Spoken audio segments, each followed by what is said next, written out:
Hi, and welcome to this week's True Crime live stream. If you're new here, hi, I'm FEARSONA, you can call me Fear, you can call me Sona, and I'm your friendly neighborhood True Crime VTuber, here to give you full body chills, and here to talk about some aliens, and men in black, and aliens, and more government conspiracies. Hi! Thank you so much for tuning in, thank you for taking the time out of your day to, hang out with me. Okay, let me take off my hat. Yeah. Hello. And take off my glasses. Hi. Okay. Vengeance. Everyone's just like, hi, vengeance.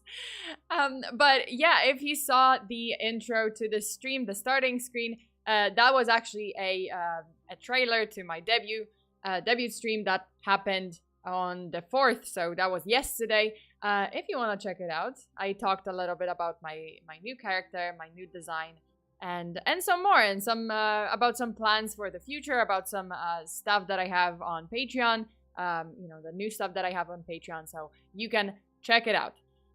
We serving vengeance. Aliens. Can't forget the aliens. I mean, aliens. Yeah, but today, love your VTuber design. Thank you. Okay. You know what? For that, I need my wine glass. For this case, I do need my wine glass, and boy, is this gonna be a wild ride. Buckle up, because this case is like super hella long. So you need to like make yourself comfortable, get some snacks, turn off the light, and hear this crazy story, because each one, I have to say, like, I was when I was reading about these stories, I was just like, what the fuck is happening? But before we begin, I just wanted to say hi to everyone in the chat. I see Fabian, I see Kronos. Is everyone in attendance? Is everyone? I swear, I was like, oh, I'm gonna check the attendance the next time we stream, after the debut stream. But I see DMJ, I see Demeaning Rope, hello. V Alexis, hi. Silverjack is here, and Perfect Death, welcome. Moonlight Dream, welcome. Demon Taker, Fabian, okay, Fabian is here, yeah. Morgan, hi. Val is here, Spooky Artist, hello. Oh, it's a shame, Spooky Artist just said that they can't stay for the stream, but thank you so much for tuning in to say hi. Unerring, hi, and Carniback is here, and Undead Rabbit, and Kronos, hello. Oh, Kronos is modding the stream, so thank you for that. And Wesley Kim, hello! I can't stay here long, but I wanted to say hi before I say bye. No worries. Thank you so much for, stopping by to say hi.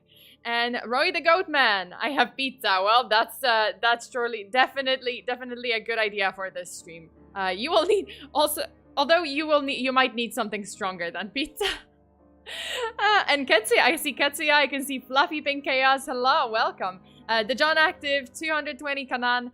Who else? Wait, I'm just kind of saying, if you are here, if you're in the stream, even if you're just lurking, generally, like if you're lurking, you can just, pop into the chat, say hi, and so that I can read your username and I can say hi back, and yeah, and then you can go back to lurking if you want. Dankus, welcome. The glow up is crazy. Thank you. Okay, I need my glasses. I need to look cool for that. Okay, I'm trying to become a detective. Oh, okay, wait, but like legitimately in real life? That is like super impressive. I mean, I wish I had made no, I mean I'm a VTuber officially. Unofficially. Well, I mean, if you watch the debut stream, you know. Sahara, hi, welcome. FEARSONA, try the Game Death Mark on the Switch. I think it's a game up your alley. Oh, wait, the Game Death Mark. Oh, okay, Death Mark, okay. I have not heard of this game, but wait, let me just write it down so that I don't forget. Oh, Death Mark. Okay, I'll check it out, thank you. Attendance of mob, exactly. Angry mob. Are you here? If you're here, can I have Kat Batsona? From all the members, from all the channel members. Andy is here. Hi Andy. It's been a while. I think I've seen you like a couple of streams ago, but yeah, I wasn't sure. I'm not sure if I remember correctly. Okay, Koichi. Hi, hello. Long time vote watcher. First time I've gotten a chance to catch your live in a while. Sup? Hi, what's up? I'm good. I'm good. I'm here to talk about some aliens, so you know, like get ready for that, cause there's a lot. There's a lot. Anime junkie, hi. Currently lurking. No worries, no worries. Thank you so much for lurking. And KB, hi. Wait, I just saw Men in Black. Where's Will Smith? Oh, there's gonna be a little cameo. Zach Matthews, hello. And Jamie, hi. Time to enjoy the stories of Men in Black. Indeed, indeed. There's a lot. There's a lot to cover. Metal Chip 1989. Okay, it's a wait. What? It's not. Wait a minute. It's not a scam. I mean, I'm not a scam. I just yeah. I mean, it's my channel, and I'm literally a VTuber talking about true crime. So, I don't think. Yeah, I think it's very straightforward. Aliens. It's always aliens. I knew it. Eric, hi, welcome. Like how your shade changes shape, regardless of it, if it is intentional or not. Do they change shape? I mean, yeah, sure. I guess they do. I mean, there's perspective. Okay, you guys, we got some Men in Black to talk about. So, many of us, or us and you, me and you, know the movie series that's called Men in Black. Ta-da! The cameo, starring Will Smith and Tommy Lee Jones. But if you've been living, unless you've been living under a rock, or, you know, another option is your lovely Polish mother forced you to live the life of a drifter off the grid for destroying that one ugly t-shirt she got you at the market back in the 90s.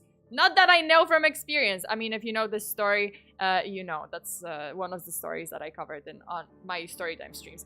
Go watch it. It was epic. So unless you were living under a rock or you were living a life of a drifter because your mother, your Polish mother, kicked you out of the house for that t-shirt, then you know that Men in Black is a comedy sci-fi movie about a secret organization of men in black in black suits whose mission was to keep all alien activity on Earth a secret. And then they got 3 movies watched by the millions, so not so secret anymore. Okay, so whenever civilians would have alien encounters, the Men in Black would suddenly appear in a black car and use one of their cool high-tech gadgets, the neuralizer, to erase people's memories and make sure that no one in the public knew about the aliens' existence. But what if I told you that Men in Black was actually inspired by real-life events? Here's the thing. Over several decades, there are multiple reports of real-life Men in Black visiting people who are in some way involved with UFO research or UFO sightings.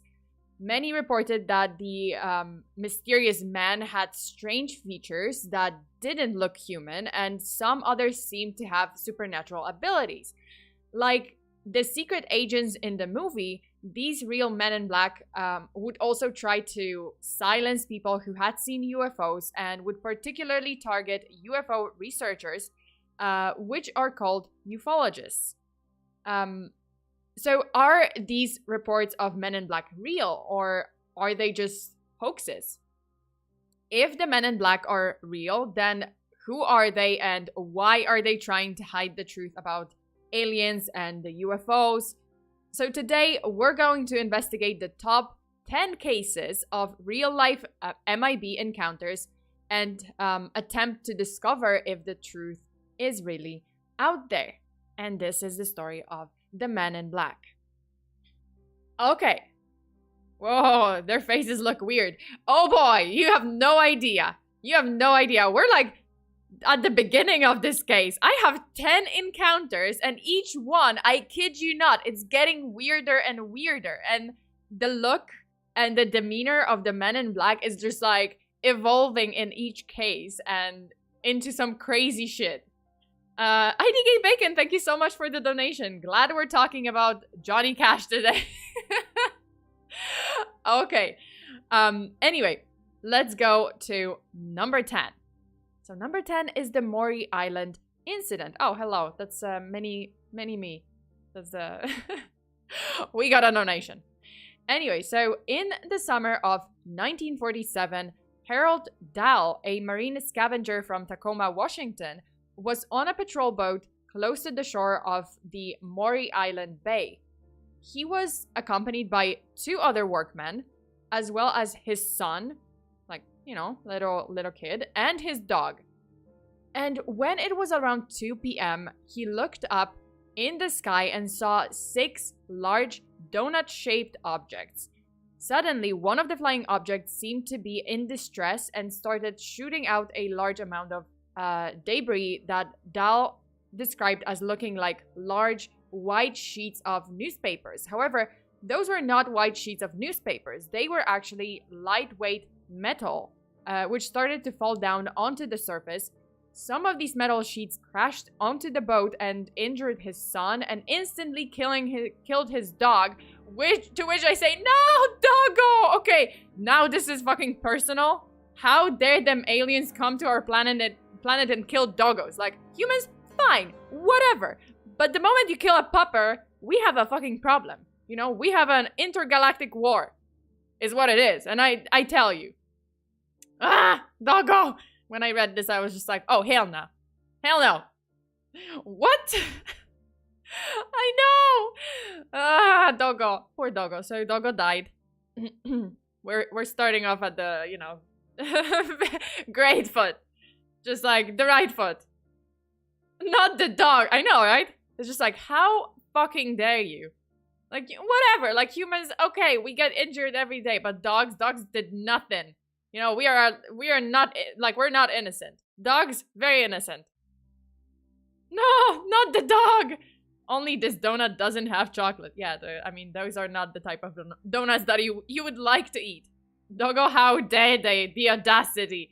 I do not agree. You know, this is war. Okay. Washingtonian doggo, no! I know, right? Okay, so... Anyway, panicking, you know, Dahl turned around his boat and sought safety. But when he turned to look for the flying objects, they had completely disappeared. During the incident, Dahl had taken photos and collected samples of the white metal. And then he contacted his supervisor, Fred Kreisman, and informed him of what happened and gave him his camera and the metal samples, you know, that he collected. The UFO sighting near the Mori Island was soon picked up by the Tacoma Times, which published an article basically recounting the events. And then, in the morning of July 31st, 1947, a mysterious man showed up at Dahl's front door. He was wearing a black suit, was of regular height and appearance, and claimed to be a government official, though he did not show Dahl any credentials, any sort of ID. The man in black tried to convince Dahl to go with him to a coffee shop nearby. Do not go with him, god damn it! At this point, I'm just like, hell no. No ID. You're kind of cryptic. How am I supposed to trust you? Do not do this. But, I mean, you guys know where this is going. So, Dahl actually assumed that the man was from the FBI. Let me take off my glasses. So, he assumed that the man was from the FBI, and he agreed, he followed him to a coffee shop. God, because of course he did. Like, just trust a stranger. At least it's like a public place, so at least, I don't know. I guess if the coffee shop was like walking distance and there are witnesses, I would probably, like, I would be okay with going. If it's like, oh, get into my car, we're gonna drive to the coffee shop. I'm like, listen, I've watched a lot of true crime documentaries. I covered a lot of cases. I'm not buying this. Oh wait, never mind, I forgot. Never mind. So, turns out that he did have to get into the man's car, and, you know, Harold got into this mysterious man's black sedan, and they drove to the coffee shop, which is fucking stupid. Never get into a stranger's car. This is like, they take you to a second location, which means you dead. Possibly. No one will ever hear from you. God damn. We're in for a long one, folks. Oh yeah, this case is like super long because like it's 10 cases, 10 different cases. So you guys, it's gonna be a long screen. Oh, lovely. I know, right? It's just like, yo, it's Sona. Yeah, hi, Eduardo. Hi. Never, ever do it. Never, ever. Like, ever. Don't be stupid. Don't be like me when I was like 5 years old and I ran away from home, not thinking that someone might abduct me. Aliens might abduct me. Just don't be like that. And don't get into a stranger's car, especially if they claim to be a government official, but, you know, they never showed you any ID. Anyway, so Dal actually did get into the man's car and they drove off to the coffee shop. They did get into, they did get to the coffee shop. So at the coffee, like the cafe, the man in black shared his knowledge about the UFO sighting at Mori Island with such accuracy and detail that it was as if he was present at the time. The man said, quote, "You are not supposed to see this," end quote, and said that if Dal, quote, loved his family and didn't want anything to happen to his or their general welfare, then he would not discuss his experience, end quote. So basically, keep your mouth shut or else. But you never really know what the else is. Also kind of stupid to like go to a public, I mean, I get it, but why would you discuss some top secret confidential UFO government stuff at a coffee shop? If the guy just showed up at his house, at Harold's house, why not just walk into the house and just sit down in the privacy, just like privacy of the house, and just, discuss stuff, not in a public, it's like going to Starbucks, where everyone basically has their phones like whipped out and shooting TikToks or some shit, I don't know. I don't know, it's like spilling the beans in the public place. Very, very secretive. That's a straight up threat. I know, right? Okay, so the man in black also instructed Harold Dahl to that if he were to be asked about the incident, he should say that he had made it all up and it was a lie. Then the man drove Dahl back to his own home. At least he had some decency to do that. In another case, there wasn't such thing. I'm gonna get to that. Anyway, so the man drove Harold back to his home and left. However, what happened next was even more strange, because when Dahl returned home, this is within the same day. This is like within maybe a span of an hour. So when Dahl returned home, he discovered that his son, Charles, the one who was injured by the UFO debris, was actually missing. He was nowhere to be found. Charles Dahl, so the son of Harold, remained missing for 5 whole days. The kid was just like disappeared into thin air. And then Harold Dahl received a phone call from his son, who was calling from a motel in Missoula, Montana. All the way in Montana, from Washington to Montana. When asked what he was doing in Montana, young Charles said that, quote, he had no idea how he'd gotten here, end quote. There was never a full explanation of what happened to Harold's son, but it makes us wonder if the mysterious men in black had something to do with it. Maybe, one of them... Oh, sorry, this is like... That's the wrong picture. Never mind. I just got the wrong picture. Good job. Anyway, so, there was never an explanation as to like what happened.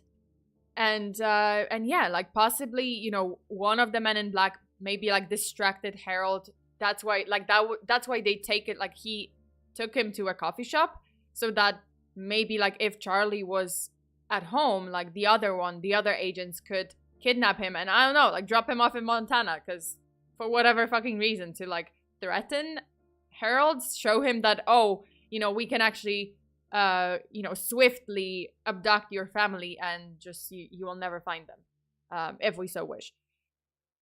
The events following the Mori Island incident was the first ever recorded appearance of the Men in Black. And then we have... Oh, that's Missoula, Montana, sorry. And then we have number 9, which is Robert Richardson's case. This one is also fucking weird. But in July 1967, 21-year-old Robert Richardson of Toledo, Ohio, was driving on the road with his friend. Suddenly, he saw a very bright blue-white light that engulfed the entire road and immediately braked the car. But since he had been driving relatively fast, when he hit the brakes, he couldn't really stop, and he crashed into something. And that something was actually a large rectangular object that was around 8 feet tall and 22 feet long. So big ass object. After the crash, when the young man came to and looked again, the mysterious object had disappeared within a span of seconds. However, something was left behind, a strange piece of metal that seemed to have come off of the object as a result of the car crash. Aliens! Anyway, so thinking that he had encountered a UFO... Sorry, I just had to fix something. Thinking that he had encountered a UFO, Richardson soon after contacted the Aykroyd, which is the Aerial Phenomena Research Organization, which was a civilian UFO research group that specialized in investigating UFO encounters, and he informed Aykroyd of the incident and submitted to them the metal object he found so that it could be tested and basically analyzed. And then, 3 days later, 2 strange men came to Richardson's house late in the evening at around 11 p.m. So that's way into the night. Similar to the case with Harold Dow, the men wore black suits. They were in their 20s and did not reveal their identities to Richardson, but they had implied that they were with the government somehow, but didn't present any sort of identification again. They interrogated Richardson, asking him about his UFO encounter. And this continued for around 10 minutes. Then they left in a black Cadillac, like the one that you see here, more or less, this type of car. After the man in black left, Richardson found some things that were very strange. First of all, the black Cadillac that the men in black drove was actually a very old 1953 model, and the year at the time was 1967, so very old car. Over 10 years old.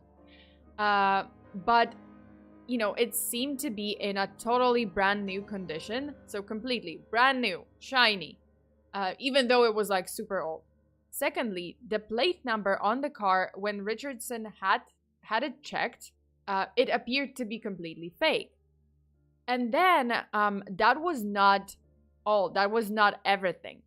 A week after, another different pair of men in black came to Richardson's home.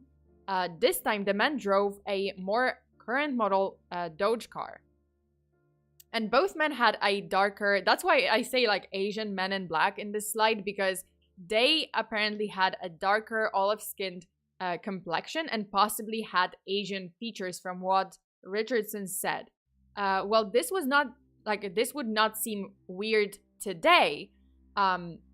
This is 1960s America, and it was very strange to see supposed government agents with this kind of appearance, foreigner kind of appearance. Moreover, Richardson did note that one of the men had a distinct accent. So again, very weird for a government official to have an accent, to seem foreign, seem like a foreigner. And then they asked Richardson, that if he had, hit something, about the incident. And then they asked him to basically hand over to them the metal object that he had found.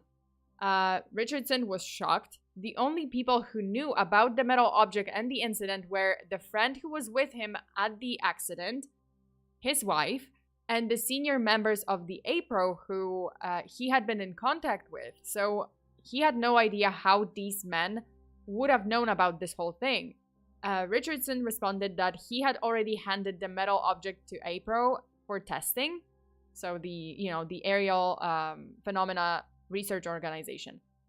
So hearing this, these strange men threatened Richardson, telling him, quote, "If you want your wife to stay as pretty as she is, then you'd better get the medal back," end quote. And then the men in black left, and Richardson didn't hear from them again. So it's kind of like, oh, stop talking about it. Give us back the evidence or else. But then that else never comes and they just like fucking low-key leave. And Richardson kept talking about it. So it's not like he stopped. He was just like, oh yeah, you know, they won't silence me. But then nothing else happens. So he's like, well, I mean, I guess it's fair game. To which I say, aliens. Yeah. So these were in 47 and 67. How did the MIB catch wind of these incidents? I mean, you know. Huh? I mean, that's the only explanation. They know! How they know how his wife looked like? I mean, that's all I can show you guys. This is the explanation. Okay, so the next up is Jack Robinson. In the late 1960s, Jack Robinson from Jersey City in New Jersey had encounters with a Men in Black that would produce one of the first alleged pieces of evidence of the existence of MIB. Like, you know, up until now, we had no pictures. It was just like, oh, the description of the incident and then the description of the encounter with the Men in Black from the supposed eyewitness, right? Like from these people, from Harold and from Richardson. They were just describing like, oh, you know, yeah, like these men came to me and they were demanding that I gave up all the evidence and stop talking about the whole like incident or else. Aliens knew. Ew, New Jersey. What the fuck? Is that what you got from this? Ew, New Jersey. Come on. I can see a lot of people love New Jersey. Same as a lot of people love Detroit. The murder city. Wow, IDK Bacon, low blow. Such a low blow, what the fuck? I mean, I understand Detroit. I mean, it's literally called the murder city, so. I know it's called, the nickname actually was the motor city, but it's murder city. Lol. New Jersey, this should be good. First a flying donut, then crashing into a rectangular object. What's next? New Jersey? Yes, it is. Indeed, it is New Jersey.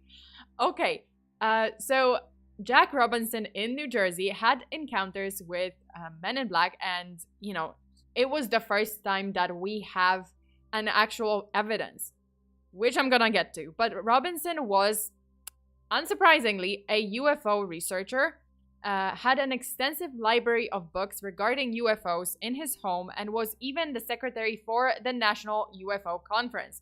Yep, it is a real thing. I did my research. I don't know. I mean, it's kind of cool. I want to go there. This is kind of cool. This like seems legit. So the National UFO Conference is an annual conference in which UFO researchers and experts would share their knowledge in the field. Which I prefer over any supernatural shit about ghosts, because, I mean, at least aliens are, I mean, they exist. I don't know about their presence on Earth, if they've gotten to Earth. I mean, we're kind of boring, so I don't think, you know, it's kind of boring, so I don't think they would be, like, super interested in humanity. But, you know, it's more likely than ghosts. Where do I sign up? I know, right? I want to go. I want to go to this conference. I want to be in the MIB. Who doesn't? It's cool. You get to just like wear a suit. I mean, you know. I mean, I can get you in touch with some people. I have my connections. But I love it. Okay, I'm gonna talk about it later. But anyway, so in 1968, Jack and his wife Mary started to have strange things happen to them. They would actually return home and find someone had gone through their belongings while they were gone. In particular, Jack's research files. And then, while Mary was home during the day, she started seeing a strange man standing in a doorway in the building across the street. The man was dressed in all black, wore black sunglasses, a fedora hat. Hey, fedora. So he wore a fedora hat and had very pale skin. Many described the man as kind of like a zombie. So this is in quote, kind of like a zombie, just standing there, very rigid, end quote. The man in black was just lurking there in the shadows and would just stare ominously at the windows of the Robinsons' apartment for several hours. The man in black continued to appear for several days, and not knowing what to do, the Robinsons contacted their friend and fellow UFO researcher, Timothy Green Beckley, who you may mistake as Willy Wonka. I don't know. I can't. Where do these people come from? Like, they come out of woodwork and look like Willy Wonka. I don't know. I'm sorry, but I can't take this guy seriously because he looks like he would like to kidnap me and make me his Oompa Loompa at his, like, chocolate factory for the rest of my life. Anyway, so they contact Willy Wonka, Timothy Green Beckley and Jim Mosley. So Beckley and Mosley drove, those were like other UFO researchers, and they drove to the Robinsons' apartment to check out the situation, and they found the men in black just standing there, just as the Robinsons had described. So Beckley at one point did manage to take this photo of the men in black, and this is the actual photo, which is one of the first ever photographic evidence of men in black in existence. However, as the pair drove by to search for a parking space, the man in black suddenly vanished and was nowhere to be found and was never seen again. Need I say more? Aliens! Oh my god. I'm sorry, but I can't get over the fact that this guy does look like Willy Wonka. It's just like, that's actually the most tame picture, like the most normal picture of him. Like, if you guys look him up, Timothy Green Beckley, like, there's some crazy pictures, but this one just looks like Willy Wonka, and I'm like, okay, Oompa Loompa doopity does. I'm going to scope out of UFOs. Seriously, he just, like, I would be afraid of him more, because I'll be like, do you have a chocolate factory? Do you have Oompa Loompas? Can I see them or not? I mean, I don't want to work at a chocolate factory, or all respect to people who do, but I don't want to be an Oompa Loompa. Anyway, aliens. And then we go to number 7, which is Dr. Herbert Hopkins and the coin disappearing trick. It's gonna be, it's gonna be interesting. Let me explain. Okay, so in 1976, Dr. Herbert Hopkins was acting as a consultant for a UFO case in Maine. One evening, never mind, alien. Aliens. So one evening in September that year, so 1976, Dr. Hopkins was alone. Sorry, I just got okay. Dr. Hopkins was alone at home when the telephone rang. And the person calling was a man who claimed to be the vice president of the UFO research organization in New Jersey. The man requested to visit Dr. Hopkins' home so that he would discuss with him about the UFO sighting case in Maine. Without asking for the man's name, stupid, Dr. Hopkins agreed. Why? But he later recalled how strange it was that he would do so. I know, right? Ask for a name. Who is calling? Why do you want to come to my house? No, I do not agree until you, like, identify yourself. But go figure, he was hypnotized. So Dr. Hopkins was typically a very cautious man and knew that there was a history of crime in his neighborhood. So even more the reason to ask for someone's identity. Anyway, so he couldn't understand why he would agree to let a stranger visit his home while he was alone at night. And it was as if he weren't himself while he was talking to the man on the phone. To which I say, aliens. Need I say more? So very soon after he hung up the phone, like pretty much immediately, a man in a dark suit and a hat suddenly appeared at his door. Dr. Hopkins was very puzzled and had no idea how the man could have arrived at his door so quickly after hanging up the phone. Because as I said, like it was just basically within seconds. Like he hung up the phone and immediately there's as if the man was, standing at the door making the call, which is impossible because this was the 70s. There weren't like any cell phones. It was all like you know, stationary phones. So there's just no, it wouldn't happen. Okay. So within seconds, there was a man in black, in a black suit with a hat at his doorstep. Interestingly enough, there was no car on the driveway, and there were no phone booths around the neighborhood from which the man in black could have possibly made that call. So again, no cell phones, no mobile phones, just the phone booths. So not possible. Nevertheless, Dr. Hopkins invited him in. Why? I don't know. This man has a death wish. The men in black discussed with him at length about the UFO sighting case in which, you know, in Maine, in which Dr. Hopkins was working as a consultant. During the conversation, Dr. Hopkins noted that the man looked very strange, with exceedingly pale white skin and strikingly bright red lips. To make things like even weirder, during the conversation, as the man wiped his lips with his gloves, both his lips and the gloves were smeared with red, as if the lips were just painted on with lipstick. And yeah, this is what it's like to work at Sephora. Lots of these pale ass people with bad lipstick and smudges every fucking where. But anyway, yeah, like the guy just looked like he had a full face of makeup, just painted white, and then like super white, and then just like a red lipstick. Literally looking like Hitman.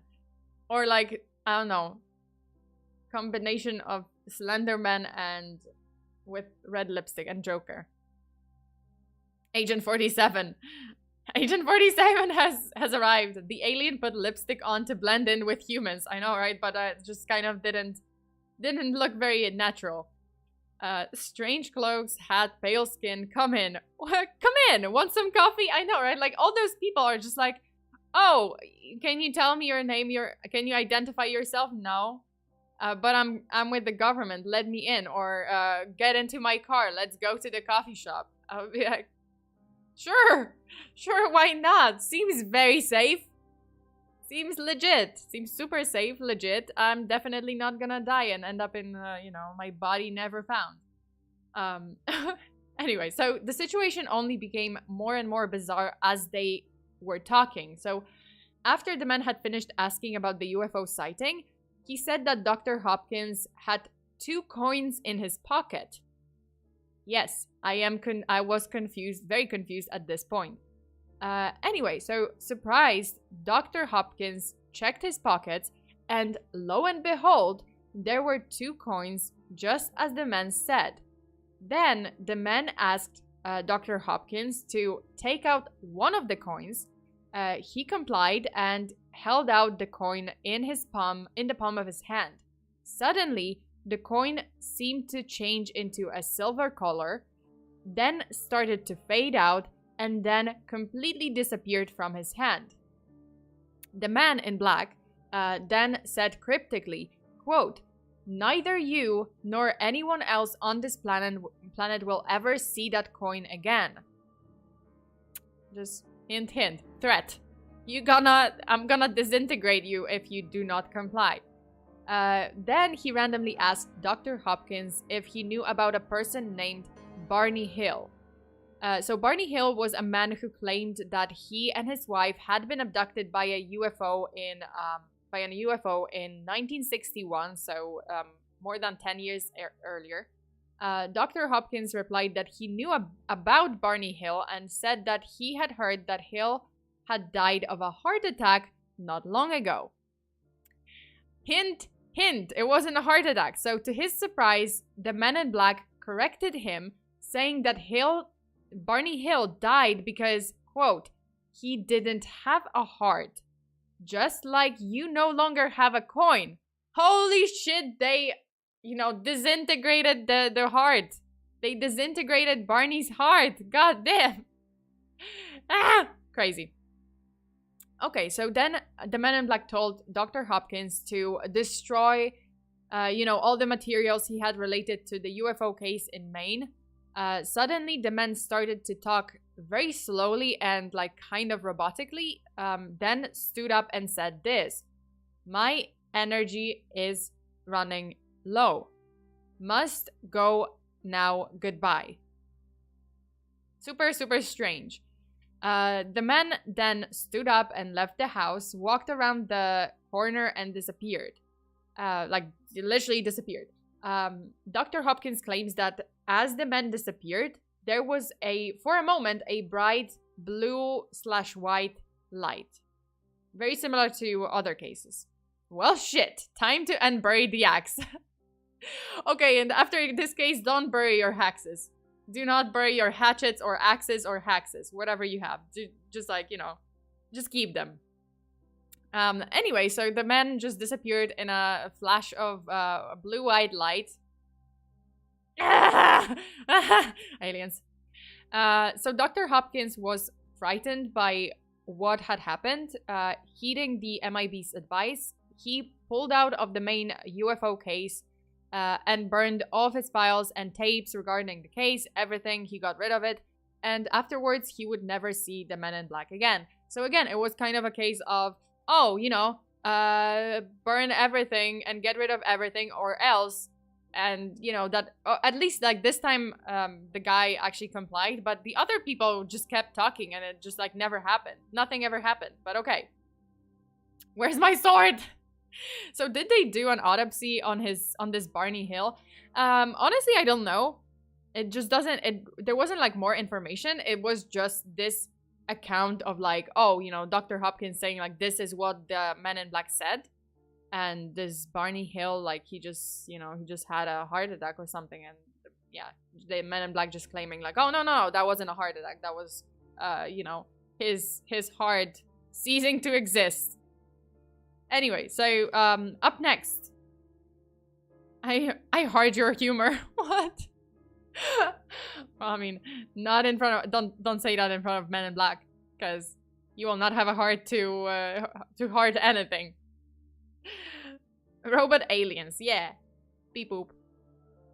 Anyway, okay, number 6, Albert K. Bender in 1953. So another Men in Black encounter was by a man named Albert K. Bender from Bridgeport, Connecticut, who was a prominent figure in the UFO community. Surprise, surprise. He was actually the person who coined the term Men in Black to begin with, as previously they had been mostly referred to as the Hat Men. That kind of sounds cooler. That sounds like more, I don't know, friendly, the Hat Men. Or the Hitmen. Which is so, like, okay, Hatman, so not intimidating. Like, Hatman, still, like, it gives me more like Willy Wonka and the Oompa Loompas vibe. I don't know why. I have no idea why, but I just, like, keep thinking about that Willy Wonka guy. Okay, so, in 1952, Bender founded the International Flying Saucer Bureau. I kid you not, this is what it's called. How do we treat this seriously? I just kind of imagine a saucer with like curry sauce or something. Anyway, so Bender founded the International Flying Saucer Bureau, or the IFSB, which was the first major civilian UFO group in the world. During that time, there was a lot of international, like national attention, international attention about the UFOs, and in just within a year, the IFSB garnered a lot of attention, gaining around 600 members. Whoa, going strong. Many of whom were highly respected in the field of expertise. He also published an influential magazine called the Space Review, which reported on UFO sightings around the world and provided theories about the origins of UFOs. Bender was a pioneer and became a prominent figure in the field of ufology. Unfortunately, it wasn't long until his successes would be hampered by a string of supernatural occurrences and just strange occurrences. So shortly after founding the IFSB, Bender began to have very strange things happen to him. He started having health problems, received strange phone calls, often felt that he was being watched, and even claimed that he was being communicated telepathically by some unknown entity. And then in November 1952, he had his first encounter with a man in black. While he was walking home from a nearby movie theater, Bender spotted a mysterious man looking at him with, quote, I kid you not, glowing eyes, end quote. Then he began to notice something stranger. A very strong odor started coming out of his attic, which he described to be the smell of burning sulfur. Then, one night in July 1953, Bender was in his home when suddenly 3 men in black came through the walls and appeared in his bedroom. He described them as shadowing figures wearing dark-colored hats and overcoats, had glowing eyes, and smelled like sulfur. According to Bender, the 3 MIBs communicated with him telepathically and told him to stop his UFO research and the publication of his magazine. Then the men in black confiscated some copies of his magazine, even though, does it make sense? I mean, this magazine was already printed out. I'm pretty sure there were like more, more units of that, more like magazines out there. But anyway, so they collected some copies of the magazine, then disappeared, leaving behind a yellowish fog in the room. So the sulfur kind of fog, because sulfur is sort of like the rock is kind of yellowish. You know what I'm gonna say? Aliens. Because, I mean, aliens. After aliens with yellow fog. So after this incident, Bender became scared to death, started to feel sick, and didn't eat for 3 days. The men in black came back multiple times apparently to his apartment, and they would just they would just I don't know, just go through the walls, come through the walls, just like melt through with the ominous yellow fog. They are the walls. Or maybe they just blended in with the walls, and they were just like, every time they were just waiting. They were just like, okay, is he talking about UFOs? Is he talking about... Okay, time to melt out. Time to melt out, show ourselves. Okay. So Bender became very scared and started to feel sick and didn't eat for 3 days. Again, men in black showed up multiple times, and Bender would continue to be... bombarded with those like telepathic messages and constant headaches. And he soon became increasingly distressed and paranoid as a result of these continued encounters. It wasn't long until Bender couldn't take it anymore, and in late 1953, just a year and a half after founding the organization, Bender shut down the IFSB and ended the publication of his magazine, Space Review. Then, so yeah, aliens, very effective. Then, in the final issue of Space Review, Bender wrote the following. Quote, "The mystery of the flying saucers is no longer a mystery. The source is already known, but any information about this is being withheld by orders from a higher source. We would like to print the full story in Space Review, but because of the nature of the information, we have been advised in the negative. We advise those engaged in saucer work to be very cautious." End quote. I'm sorry, I can never treat it seriously when someone like calls them flying saucers or saucer. I can't. I just cannot. Can you just like say spaceship or just UFO? That's like, at least that's like, yeah, aliens. Aliens! Okay, so years later, Bender would write a book that revealed the details of his encounters with the Men in Black.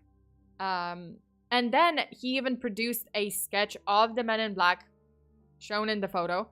An image of a strange, shadowy man with a supernatural aura, which I assume was the yellow fog, who seemed to be from another planet. I mean, I can't say... I'm sorry! I'm sorry, but just like, yeah, aliens. Okay. The next one is kind of spicy. The next case, I have to say, I was like surprised myself that this was one of the case of Men in Black. Do you guys know Dan Aykroyd? Do you know Dan Aykroyd? If you are a 90s kid like I am, then you will recognize this name instantly. Because Dan Aykroyd is an actor, a Hollywood actor, famous for his portrayal of Dr. Ray Stantz in the original Ghostbusters movie, and also other movie classics such as The Coneheads, which was a weird-ass movie. I did not know about this. But yeah, The Coneheads, about like alien family, and The Blues Brothers. What you may not know about Dan Aykroyd is that he is actually an avid enthusiast of spiritualism, the paranormal, and ufology. He is a member of, an official consultant of the Mutual UFO Network, a non-profit UFO organization, and has been a part of many shows or productions related to the topic of the UFOs. Dan Aykroyd even claims to have himself witnessed as many as four UFO sightings over the years. Damn, I'm old. No, we're not old. We're just like if you're a 90s kid, then you just know. Well, I mean, okay, it's kind of old that Ghostbusters was like in 84, the original one. It's kind of crazy. Anyway, so Dan Aykroyd did claim that he had experienced as many as 4 UFO encounters. And this is one of them. So, well, I mean, this is one of the encounters with the Men in Black. So, in 2002, Dan Aykroyd was involved in a project with the Sci-Fi Channel called Out There, which was a TV talk show which covered various topics related to the paranormal and UFOs. So one day, while Dan Aykroyd was filming for the show, he stepped outside for a smoke. And then, suddenly, Dan Aykroyd receives a phone call from Britney Spears, who apparently was calling Aykroyd to ask him if he wanted to appear on SNL with her. Just your regular Tuesday, nothing to see here, just Britney calling. It's Britney, bitch. But it's just Britney calling you on any other Tuesday of your life. I mean, I'm sorry, but that's so cool. Okay, so while Aykroyd was still on the phone with Britney, he looked across the street and noticed a black Ford sedan, which he described as a quote, definitely a police car, end quote, and which had a plate number which was quote, fuzzy, end quote. So he couldn't like this kind of like make out what the license plate was saying. There seemed to be 2 men in the vehicle. Then a very tall and large man in black came out of the back seat, stood in front of the car, and just started staring intently at Aykroyd, giving him a quote, dirty look, end quote. But what dirty look are we talking here? Like dirty look as in stop what you're doing, or dirty look as in hey, how are you doing? I don't know. I'm sorry, this is getting like so ridiculous. You beat me to it, Britney. Britney Beard. What? Did I miss? No, Britney Spears. I was like, did I misspell Britney's name? What? That's a crime. Anyway, so so dirty looks from the Men in Black. Spicy aliens, yes. Maybe he just wasn't a fan of his work. Maybe he was just like, you sucked in Ghostbusters, okay? I hate it. No, I'm sorry, I love it. Don't ban me, don't cancel me. Just stare back, show his back. Could be both. I kind of like to imagine that it was like dirty look, but like, you know, biting the lip and just like, how you doing? Like Joey from Friends kind of thing. Like, sup, you out for a smoke? Okay, so Aykroyd was actually still on the phone with Britney when he turned his head away for like brief moment, and then he turned his head back, but the man and the black car were gone. And Aykroyd claims that he had only turned away his head for like half a second, and he did not see or hear the car drive away, as if it were a, quote, cloaked vehicle of some type, End quote. So he was just like, I turned away, I turned back to the car, and the car was gone. Aliens. As if this wasn't strange enough, 2 hours after the incident, Aykroyd was 2 hours, only 2 hours after this incident happened. Aykroyd was actually informed notified out of the blue that his show was cancelled and that filming would be stopped immediately. Despite dozens of episodes being filmed, the entire show out there, the quote unquote, the title out there, would never be aired on TV or released on any other platform ever. So basically 2 hours after this incident, they just pulled the plug. They were just like, oh yeah, okay, the whole production stops. We're done. We're not doing this. And it's just like the whole show gone. I mean, at least I hope he got paid. Oh my gosh, the Blues Brothers, the Coneheads. Yeah, that's, it's some nostalgia. Damn. The feds didn't like his work, I guess. Yeah. I think they were just like, okay, this is fucking ridiculous. This is atrocity. We cannot let this be on TV or anywhere else. Like, we can't let people see this because it's embarrassing. And you're gonna kill your career if you release this show. What the fuck? It all ties up. Aliens really canceled him? Yep. I guess so. Okay, up next is the Ilkley Moor UFO incident. So the next MIB incident has to do with one of the most famous UFO sightings in the UK, the Ilkley Moor incident about UFO.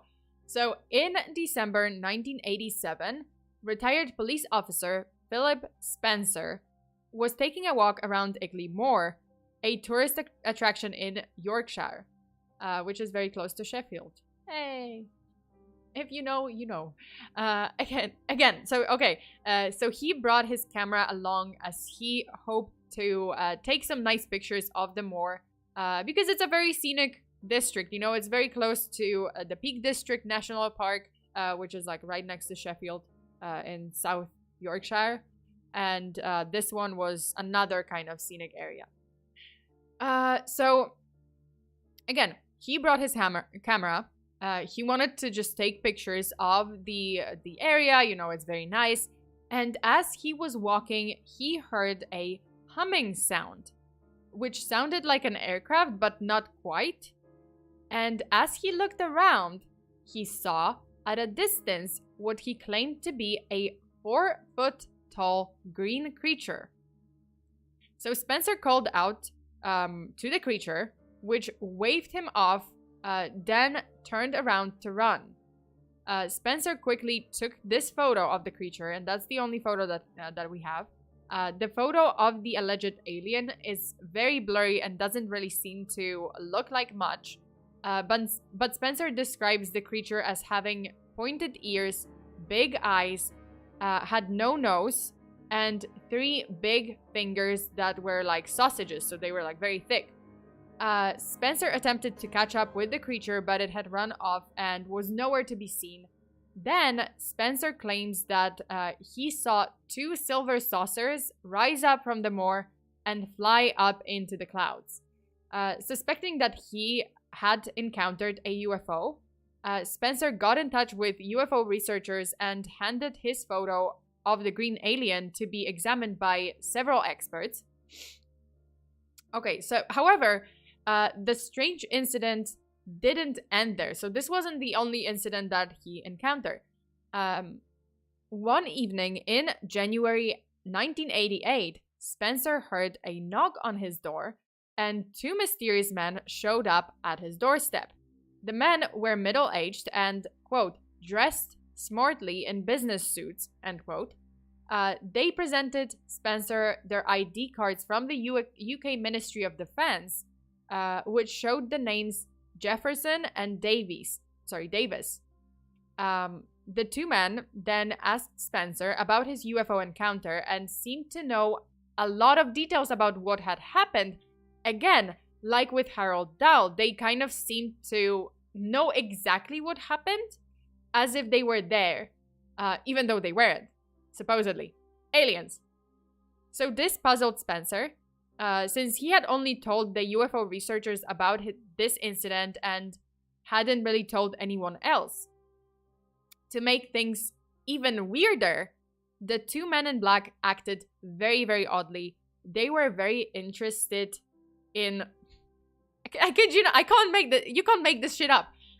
So these men were like suddenly very interested in the electric fireplace in Spencer's living room. And they started asking Spencer many questions about the electric fireplace, and they didn't seem to understand what it was. The men then asked Spencer if he had taken any photos of the UFO, to which Spencer replied that he had handed the photos over to a quote-unquote friend. Hearing this, the men in black seemed to not be interested, seemed not interested in talking to him anymore. He was just like, oh, okay, you don't have anything that we want, so fuck off. So Spencer never heard from these men again. Like, they just left the house and he never heard from them again. So, like, aliens, but just kind of Curious George type, and then quickly very disinterested, like a toddler. They were just like, ooh, what is this magical electric fireplace, fire device? And then they're like, oh, never mind. We're not interested anymore. Like, I don't know. Aliens with ADHD, I don't know. The first name, human. Last name, non-alien. Totally not alien. Yeah, get out of my house. Get off my property. Okay. So, the next one.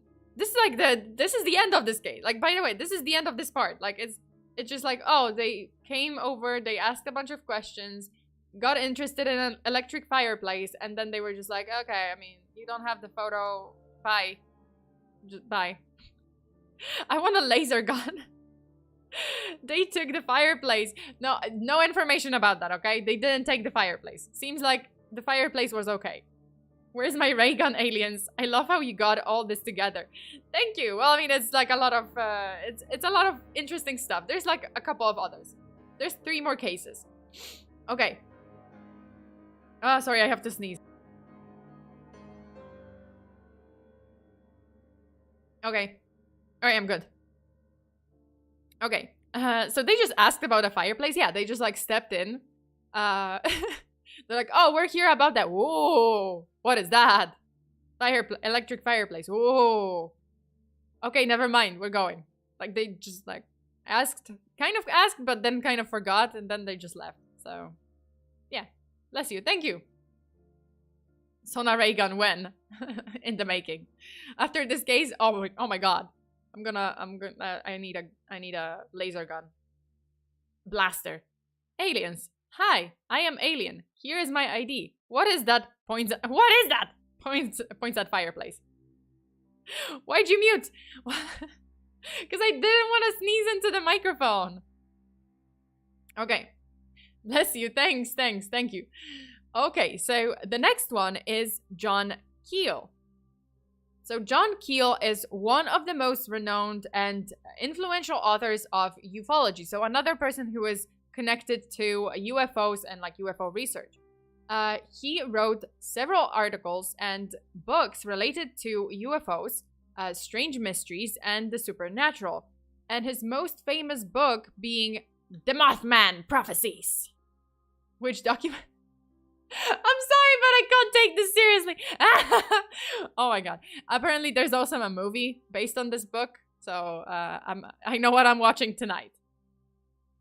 But so The Mothman Prophecies is a book that documents his investigation into the famous winged creature, the Mothman. And it's fucking cute. You guys should check it out. Like, it's so cute. There's a statue, like the little town in the US that has the Mothman, the sightings, has like a cute statue with a cute butt. I kid you not, like the butt is like the main character of the story. So cute Mothman butt, and they even have a pizza place, and they do like a Mothman pizza. And I wanna go, even if I can't really eat that pizza. Like, I'm gonna go.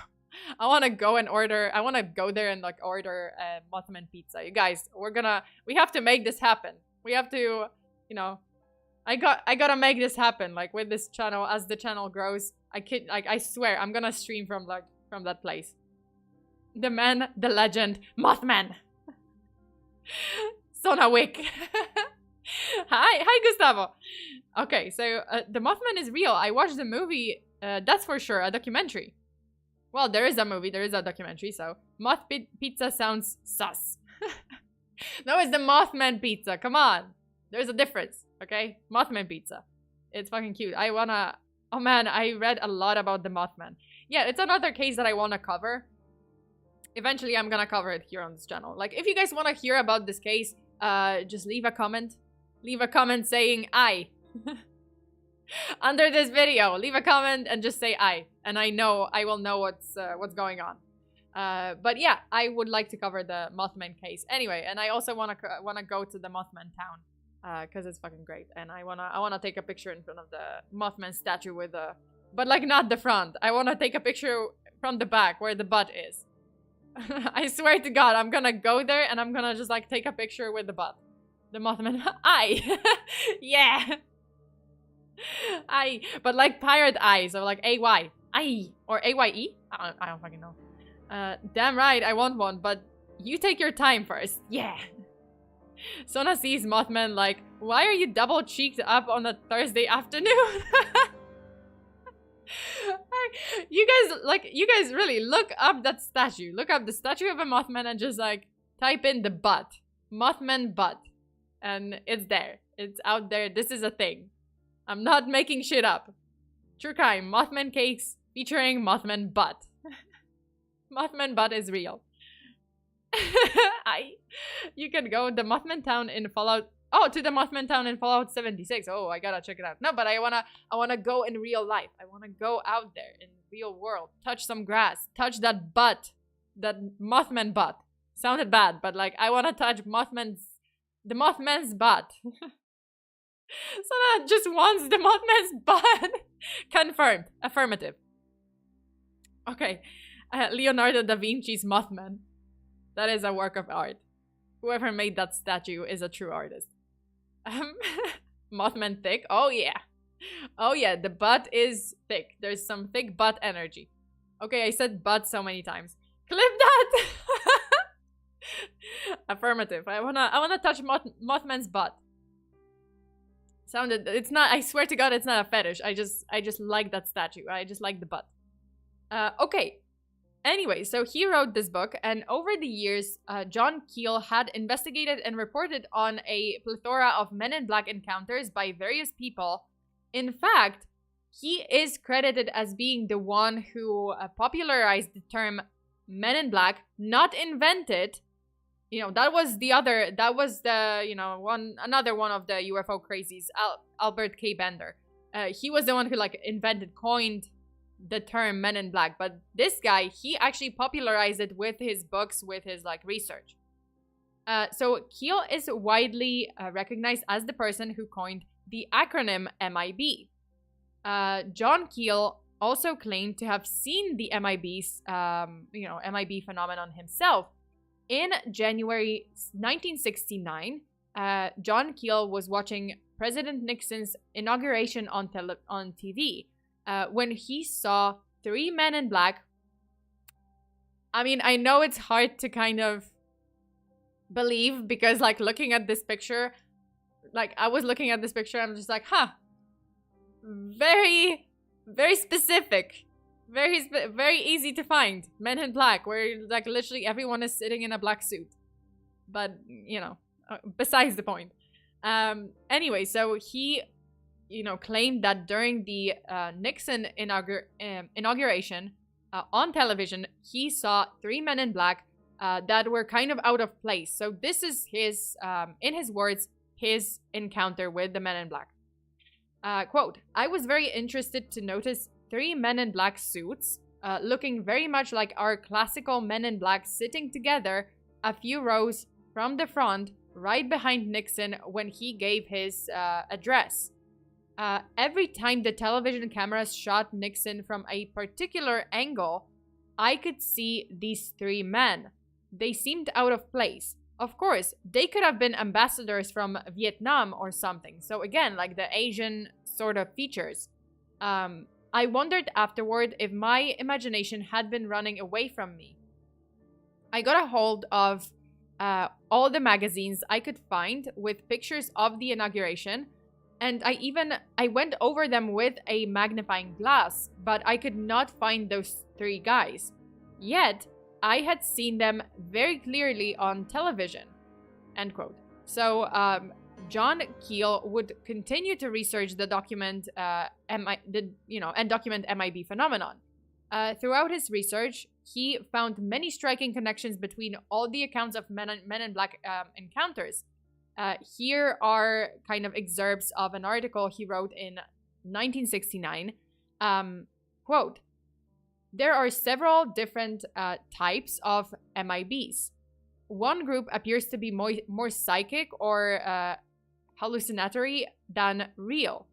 They appear and disappear suddenly in bedrooms, and the witness often experiences paralysis or a sudden rise in temperature during their presence. We now have dozens of such cases in our files. Another type, now common throughout the US, is represented by men who travel in pairs. The same description is always given. One man is tall, blonde, usually has a crew cut, fair-complected, and seems to be Scandinavian. His companion is shorter, with angular features and a dark olive complexion. The blonde usually does most of the talking, while the other remains in the background. There seems to be several identical pairs of these individuals operating simultaneously in several states. Men with oriental features, dark complexions, slight stature, and a heavy, undefinable accent are also frequently reported. These men sometimes pose as salesmen or poll takers. The witnesses usually regard them as a little strange, but think nothing further about them. Always ask witnesses if they have recently received any unusual visitors or salesmen, but do not offer any descriptions. Dark-complected, dark-haired females of about 18 years of age have occasionally been described. It is not unusual for some MIB types to pose as photographers and offer to take free photos of the witness's entire family. Vehicles used range from traditional black Cadillac and Lincolns to assembly line Fords and Volkswagens. White station wagons have now been mentioned in a number of widespread incidents. Do not attempt to apprehend MIB yourself. Do not attack them physically. Approach them with great caution. They frequently employ hypnotic techniques." End quote. So they are, Houdinis, but like weird looking and travel in pairs. Oh, is it only me, or do I feel like the government is like totally fucking with these UFO people and like sending their little hat men over on every UFO sighting and just like to scare people and just like, I don't know. There's like, let's keep it up. Let's keep it up. People are freaked out. They're like focused on, I'm gonna get to that, but there's like a whole theory about it. And it's like, it seems legit. What's that? What? You guys, be nice. Be nice.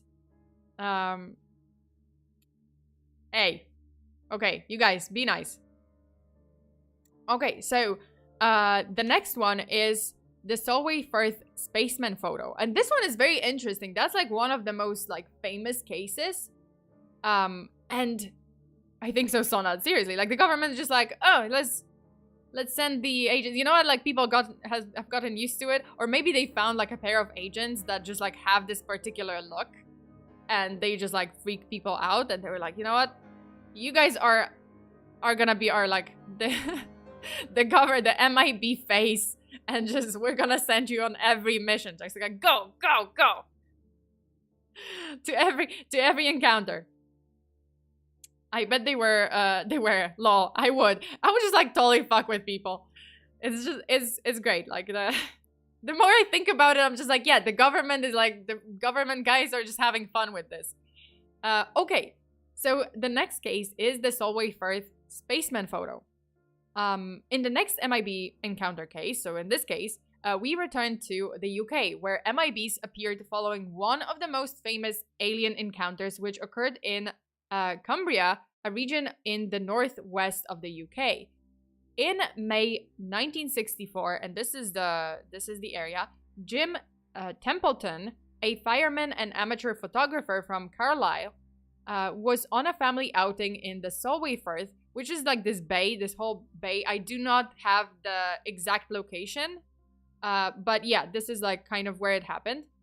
So it's a kind of marshy beach on the coast on the western part of Cumbria. And Jim Templeton was taking photographs of his young daughter, Elizabeth, who was wearing a new dress that day. There was nothing unusual about the day, and Templeton claims that only people around that he saw were his daughter, his wife, and a few other elderly people. So that's all he saw. And in the photograph frame, like the frame of his of his camera, he said that there was no one. There was just his daughter and his wife, right? However, when Templeton had his pictures developed later, one of the photos showed something unexpected, mysterious, and creepy. Creepy as fuck. Basically, there behind his daughter was a tall figure wearing what seemed to be a white spacesuit. Like it's literally a spacesuit. The Templeton family were entirely bewildered, as they recalled nothing on that day that would have vaguely resembled this strange spaceman, like this strange person. There was just no such person behind Elizabeth at the time. So Jim Templeton then took the photo to the police and to the Kodak company to see if anything was strange about the photo, like if they could say like, oh yeah, this is a malfunction of the camera, this is not this didn't have to be in the frame, but like, oh, that in the development process, like somehow it just like it came up. But both the police and the Kodak company could not find anything irregular about the photo. So they were like, no, everything is normal. This photo is actually legit. This is what was developed. So there was nothing which would indicate that the photo was fake or had been tampered with. Soon, the photo was picked up by the news outlets, and newspapers around the world reported on this alleged photo evidence of an alien encounter. A ghost. Ghost spaceman. Aboard alien messing with people. Mood. I know, right? And there was no Photoshop back then. Yeah, that's true. This is 64. There was no Photoshop. So unless it was like some kind of malfunction like in the development process, like which it doesn't seem to be, because even the Kodak company, which is the photograph the camera developer, or well, I mean back in the day. But yeah, basically, there was nothing. They said like, no, this photograph is legit. Like we don't see anything weird. Okay, so a few days later, two men in black suits and wearing bowler hats showed up at the Templeton's home. And the men drove a dark Jaguar and claimed to be government agents, although they didn't say which specific agency they were working for. And they quickly flashed kind of like, what seemed to be government IDs at Templeton, which said, which had the word security on them, but they flashed it like so fast that Templeton couldn't make out anything else. It was basically like, security, but they didn't really like show it to him legitimately. So the men also did not reveal their names and only referred to each other as number 9 and number 11. 11 from Stranger Things. Is this it? Is it the Hopkins lab? Oh my god. The Hawkins, sorry, not Hopkins. I keep thinking about the other doctor, the Dr. Hopkins. Anyway. Okay, so day 9 and 11, they began asking several questions regarding the alien encounter and requested to be taken to the exact spot of where the photo was taken. So Jim Templeton agreed. Why? Why would you agree to go with strange men who did not show you actual IDs and did not prove that they are in fact government officials? You might as well just take a shovel with you because you're gonna be digging your own grave and just like your body will never be found. That's it.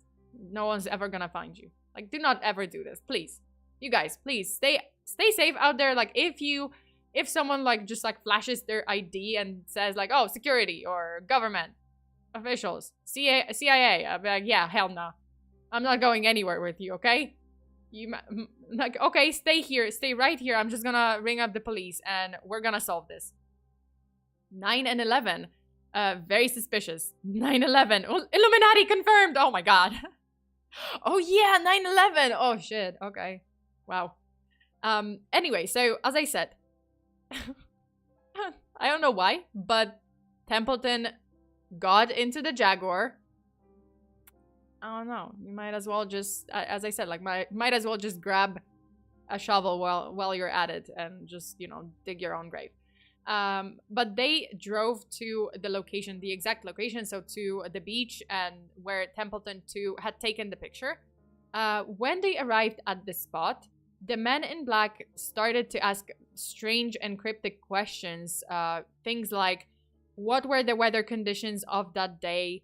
Were there any seagulls that appeared in the area when the photographs was taken? I knew it! I knew it! It's the seagulls! I knew it. See? I told you guys. Birds are fucking scary. They are aliens. I'm telling you guys. It's all the birds. It's the birds' fault. It's seagulls. It's not aliens, okay? It's been, I knew it all along. It's the birds. It's always been the birds. They're fucking suspicious. They freak me out. Anyway, so they were asking, oh, were there any seagulls that appeared in the area when the photograph was taken? And then they asked, had he noticed any sheep or cows that were exhibiting odd behavior? Robot burps. Curse those seagulls. I swear. All the birds are aliens. They've been like sent by the aliens. Damn you, birds. Birds sus. So sus. Birds are seriously so freaky. Okay, so they also asked about the cows or sheep, you know, any cattle that was like exhibiting weird behavior, but Templeton couldn't understand what these questions had to do with this photograph. But the men in black seemed very obsessed with these seemingly unrelated details. And finally, the MIBs asked Templeton if he had in fact seen, quote unquote, the alien at this exact spot. And Templeton replied that he had not seen anyone like that at all at the time when he was taking the picture. So, you know, at that answer, the men in black seemed very annoyed, like very pissed at his answer. And they, you know, then began pressuring Templeton to admit that the photo was a hoax and that he, you know, he did not actually see anything and the photograph was like tampered with. But when Templeton denied it and he was just like, okay, I'm not gonna say that because it is a legit photograph, the men in black became very angry, basically in a huff, marched off the field, got into their car and drove off. And if you want to ask, oh, wait, did they actually take Jim Templeton back to his home? No, they didn't. They fucking left him there, stranded. They left him there, like randomly, in the middle of nowhere, without a ride back home. So this guy had to kind of like, he legitimately had to walk a whole 5 miles back to his house. They fucking left, no decency. What the fuck? They didn't even have the decency to drop him home. Real nice, guys, real nice. It's the seagulls. I don't know. You mad, bro? What? I was in a call with 2 friends and one of them asked the other, what's your least favorite bird? And I immediately said seagulls. He wasn't talking to me, but I didn't care. Oh my god. Yeah, exactly. Seagulls. Terrible, terrible seagulls. Demons. Demons out of the, you know, fiery pits of hell.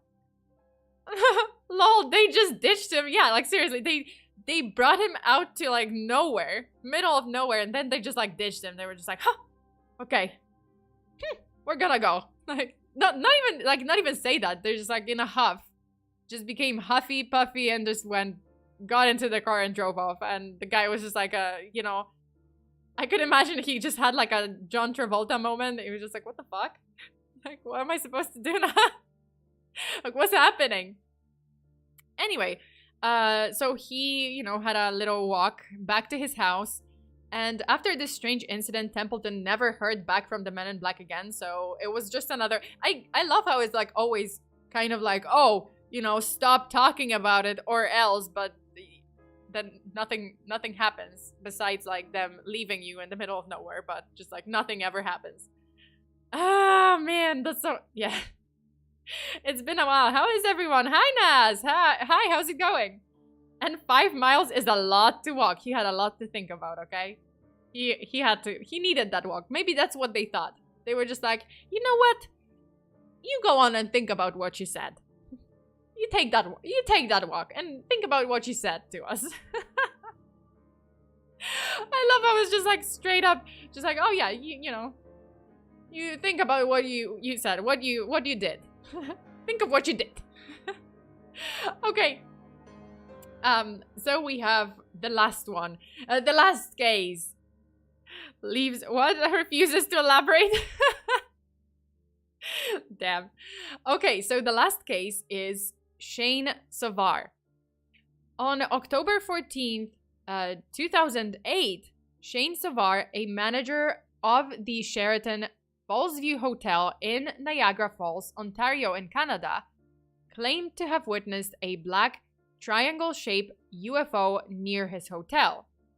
Sovar and his security officer were looking over the river and saw the floating object shining a bright light. It slowly approached the hotel, then hovered above it, and then disappeared. So this was one of many UFO sightings in Niagara since the summer of 2008. But this is not really like about this encounter in particular. Like, this case is not this is not the weirdest, because several weeks later, while Sovar was at his hotel, one of his bellboys approached him and asked to speak to him in his office. So Shane agreed, but noticed that the bellboy had a very weird expression and looked very worried. The bellboy said that yesterday, 2 strange-looking men had come to the hotel and were looking for Shane Sovar. Or Sovar.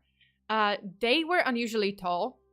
They were the exact same height, wore the exact same clothes, black suits, and even had the exact same face, as if they were twins.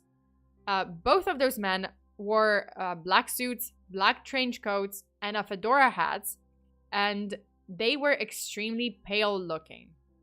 And, you know, aside from that, they kept asking to see Sovar. And when the bellboy told them that, hey, Sovar was not working that day, the men in black started walking around the hotel and went to the tour desk. Shortly after, they disappeared.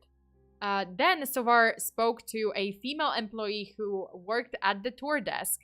And sure enough, the employee confirmed that the bellboy, you know, exactly what the bellboy had said. So she said that the man, quote, said strange things that she didn't understand, talking about governments and conspiracies, end quote. And she then added that the men in black looked really scary. They had no facial hair, no eyebrows, and no eyelashes. It was like as if this was a mask. The hair on their head also looked like a wig, which was attached to the hat, not even to the head, just to the hat. And moreover, both men had big blue eyes that seemed to have a hypnotizing effect, and they did not seem to blink their eyes at all. So they were like Wednesday Addams. They didn't blink. She also said that the men knew what she was thinking. So, yeah, that's freaky. So then Sovar was very freaked out by the reports of these MIBs in his hotel, but he remained skeptical. So he went to the security office to pull up the security camera footage. lo and behold, when he looked through the security footage from the day in question, this is what he saw. Like, that's the screenshot from that day, from the camera footage, and these are the men in black. And actually, let me play, I'm gonna play the video itself. We're just gonna try, I'm gonna play it without any audio. Let me see, I have it here.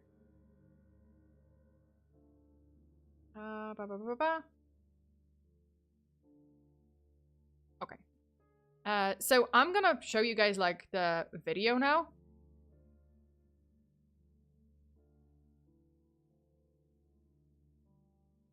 Okay, so this is like half of, well, I mean, I'm just kind of hiding the like the other description because it's like some kind of like logo. Anyway, so I'm gonna show you guys the footage. So these are the men in black, like they walk in. And they do look the same. Yeah, they look exactly the same. And even, you can see the guy, the manager, like, oh, the worker kind of walking into that alcove, like the entrance. And he kind of looks back when they walk past. He's like, oh, you know, he kind of stops. He's just like, oh, what is this? Like, why? Like, they look weird. Like, look at him. Look at the guy in the vest. Like, he walks in, he passes by the guys, the two men, and then he kind of stops what he's doing to, like, look at them. Oh, right about now, he's just, like, kind of stops. And then he goes back to what he was doing, but they just, like, pass by. Yeah, so that's, I bet they punch back. That is beyond freaky. And they look exactly the same. They look like, I mean, obviously this, the footage is like super grainy and you can't really see much. But you know, like, I mean, even from their posture, like you see, yeah, if I stop it, yeah, like they look the same. Same posture, same shapes, same height. Yeah, I mean, obviously it would be nice if it was like super detailed kind of, you know, the footage was like less grainy, but still, it's kind of, it's freaky.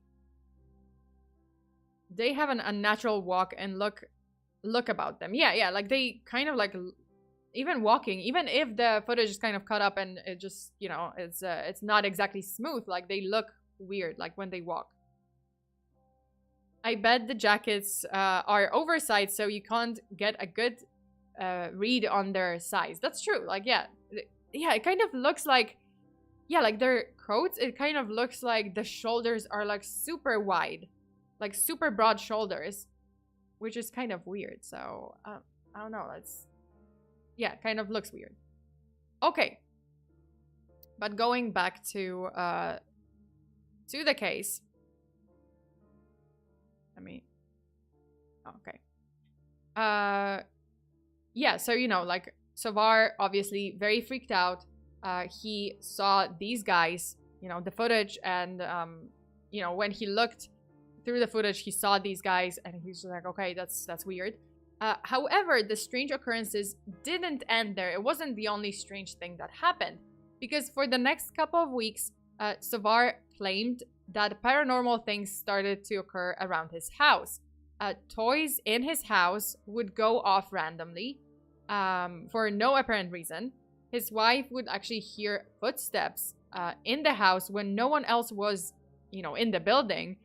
And then these supposed paranormal things got so bad on a daily basis that, you know, Savar and his family ended up moving to Ottawa, and, you know, they just left because they were just like, okay, we're fed up, like it's happening too much. To which I say, the Hatman's fault. But that's not over. So there is one prominent theory that I think, like I kind of mentioned throughout the stream, and it's very, very interesting, but I think that it's the government fucking with people. What do I mean by that? So the theory is that MIBs are actually US government agents who are trying to encourage people. So it's kind of reverse psychology. They are trying to encourage people to believe in the US UFOs. So they're not trying to, even if they say like, oh, stop looking into this, stop researching, Will Smith, possibly, and Tommy Lee Jones. Wait, let me... Because my throat, it's been like 1.5 hours. My throat is dying. I have to drink something. Okay. Been talking for a long time. The government ain't getting enough tax money. Yeah, they just decided, okay, this is all we can do. You know, that's within our budget. Okay, so the theory is that, you know, the government is actually trying to convince people to believe in UFOs and keep researching UFOs and focus on this as in, oh, the government is hiding UFOs and the government is trying to, you know, ban people from, you know, like just prevent people from knowing about the UFOs. But we know. We've seen it all. So this is kind of reverse psychology. The theory goes like this. When reports of MIBs were starting to surface, the United States were in the middle of the Cold War during the USSR, with the USSR. So during this time, the US government was testing several secret weapons and technology, many of which they didn't want the USSR and the public to know about. Thus, the theory is that the US government intentionally sent out MIBs to approach people who supposedly witnessed UFOs, reveal falsified information about UFOs to those people, then threaten them not to reveal this information. And this entire act of secrecy and intimidation would just give a sense of validity to the theories that UFOs are actually aliens and distract the public from the truth. And the truth was that UFOs were actually top secret technology that the US government was developing. Interestingly enough, several ufologists have actually identified a government organization which they believe the MIBs work for. And this organization is the Air Force Office of Special Investigations, OSI for short. So officially, the OSI is a special law enforcement agency that operates under the US Air Force. According to the official website of the OSI, their main purpose is to investigate, quote, a wide variety of serious offenses: espionage, aliens; terrorism, aliens; crime against property, aliens; violence against people, aliens; larceny, aliens; computer hacking, aliens; acquisition fraud, aliens; drug use and distribution. Okay, this might not be aliens. Financial misdeeds, maybe not aliens. Military desertion, probably not aliens. Corruption of the contracting process, and any other illegal activity that undermines the mission of the United States Air Force or the Department of Defense. End quote. However, the belief is that one of the things that OSI did was also to spread false information about UFOs in order to cover up top secret aerospace projects of the Air Force. It's the same thing with like Area 51, if you think about it. Like, everyone thinks that Area 51 is this area where, you know, US is keeping alien samples and I don't know, carcasses and whatnot, and just experimenting on alien technology. It's probably not that. It's just secret weapon. It's kind of like in Top Gun, you know, they're testing Top Gun Maverick. They're testing like new, you know, ultrasonic speed, I don't know, like the fighter jets or something. And, you know, and they just kind of make it seem like, oh, they just kind of feeding into this theory that, oh, you know, Area 51 is all about aliens, which it's not. But because people believe it, you know, they're like, oh, let's keep the ball rolling, you know, let's keep at it. That's fine, you know, let them believe it. But I just kind of love how this theory is basically saying like, oh yeah, you know, the MIBs go to people's houses and they say like, no, stop researching it. And then they walk out, but then they're like, whoops, I dropped a photo of the alien. Whoa, did you see it? Whoa, forget about it. Woo. Don't talk about it, or else. But then never, like nothing ever really happens. So they're just like,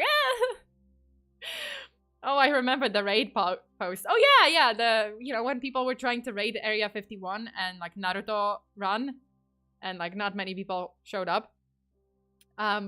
Which was sad. It's kind of sad.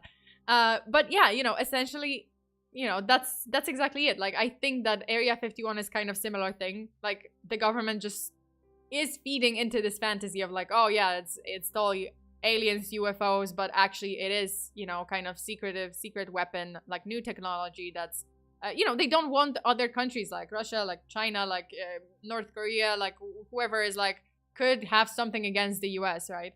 To know about it and to, you know, like kind of investigate more seriously. I can buy the military theory. I mean, did you see that shoulder to hip ratio? Broadest shoulders in existence. Anyway, I just really like that kind of you know, the thought of like MIBs just like walking in and being like, yeah, don't research it. Whoops, here's a photo of an alien. Whoa, oh no, you saw it. Damn it, jinkies. Anyway, so one of the pieces of evidence of this theory comes from a retired OSI agent himself named Richard Doty. So in the book and documentary titled The Mirage Man, Doty claims that he worked as a counterintelligence officer in the OSI and had over the course of several decades spread false information. So he was one of the MIBs, and he had spread a lot of, you know, false information about aliens in order to distract the public about the US Air Force development of weapons. Doty and his colleagues would approach ufologists, so he was an MIB, so he would approach ufologists or conspiracy theorists, whom he called, quote, useful idiots. I'm sorry, it always cracks me up. He's like, oh yeah, useful idiots. He would claim to be with the government and then demand their cooperation, then reveal top secret information about aliens, and to further convince them of the existence of aliens, Doty claims that the OSI would also provide false classified documents, plant fake alien spaceship evidence, and even go as far as to send fake alien messages to their houses. So, like, straight up, they would drive some people mad. The sad part. This is actually the sad part. Beautiful. I know, right? So, the sad part about this whole, like, this theory is that, oh, okay, if this is legit and the government was trying to, like, you know, the government was basically orchestrating this whole thing, then... I did read some of it, like, oh, some people actually went mad. Like, they caused some people to have paranoia, like severe paranoia. And they would just, you know, because some people were, like, listening to all those fake alien messages and they were trying to, like, it's kind of cute. Like, they were trying to, like, decode those messages. They were just sitting there like, boop, boop, boop, boop, boop, okay. Oh, this is what it says. But yeah, some people, unfortunately, got very into that. And they really bought into the lie. And some are suffering from, like, PTSD, paranoia, you know, mental illness. It's kind of terrible. But, you know, I guess to the governments, they were useful idiots. So that's the sad part. They actually drove some people crazy. And to finish it off, I will just say Hatman. The Hatman! It's not MIBs. It's not that cool. It's the Hatman! Gaslight, gatekeep, girl boss. I mean, it's just, yeah, and that's essentially it. That's like, yeah, Hatman. My Hatman. Beep beep boop boop, Morse code.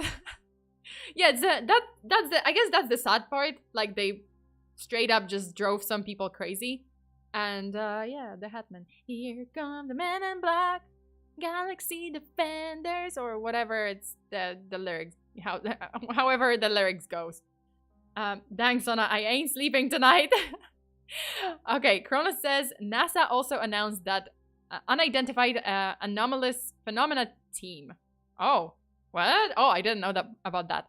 They study observations of events in the sky that cannot be identified as aircraft or known natural phenomena from a scientific view.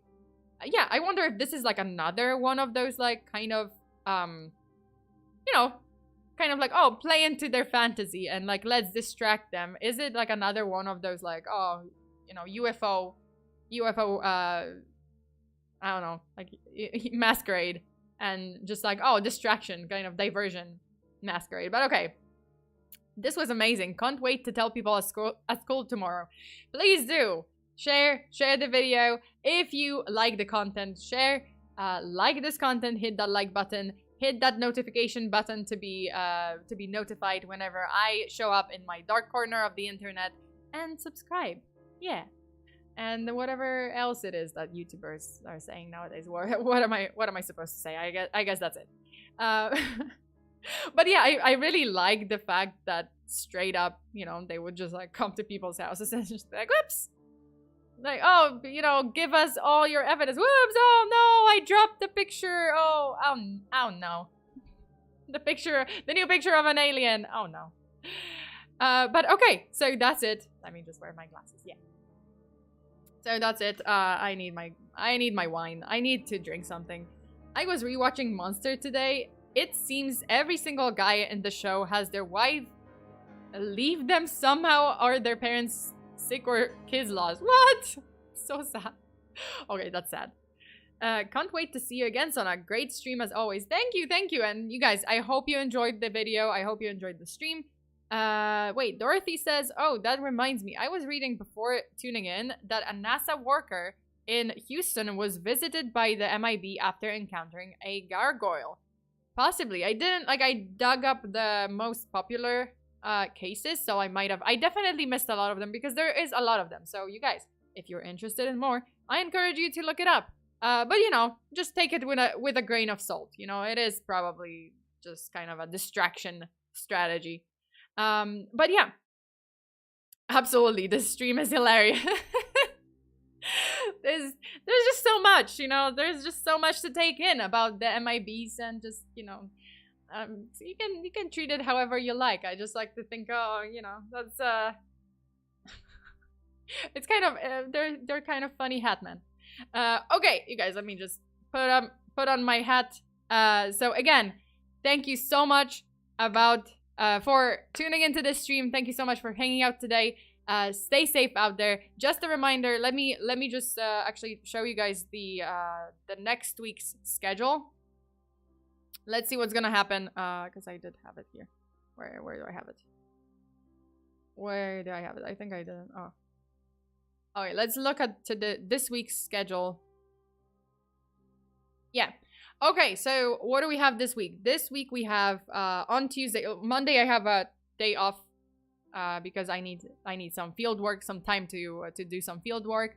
Then we have Hogwarts Legacy that's coming out, and I do have early access. So on February 7th, 8th, I'm gonna be playing Hogwarts Legacy.